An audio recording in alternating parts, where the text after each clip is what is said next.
Hello বন্ধুরা, কেমন আছো তোমরা সবাই? এই যে শীতকাল চলে এসেছে, এখন প্রত্যেকটা বাড়িতে দেখতে পাওয়া যাবে ডালের বড়ি দিতে।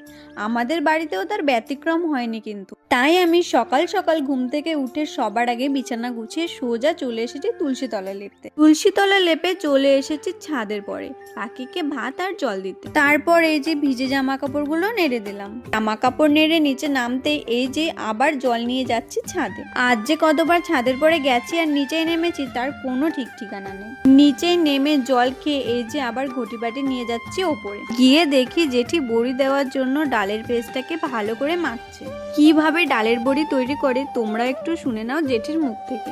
কলার ডাল চাটাই ভেঙে তারপরে পুকুর থেকে ধুয়ে নিয়ে আইছি, ভিজিয়ে রেখে তারপরে আবার ধুয়ে আনিয়ে আবার ফুটিয়ে বাইছে আবার এই যে মেশিন থেকে গুঁড়ো করে নিয়ে আসলাম। মেশিন থেকে গুঁড়ো করে নিয়ে এসে আবার চাল কুমড়ো চালের থেকে পেড়ে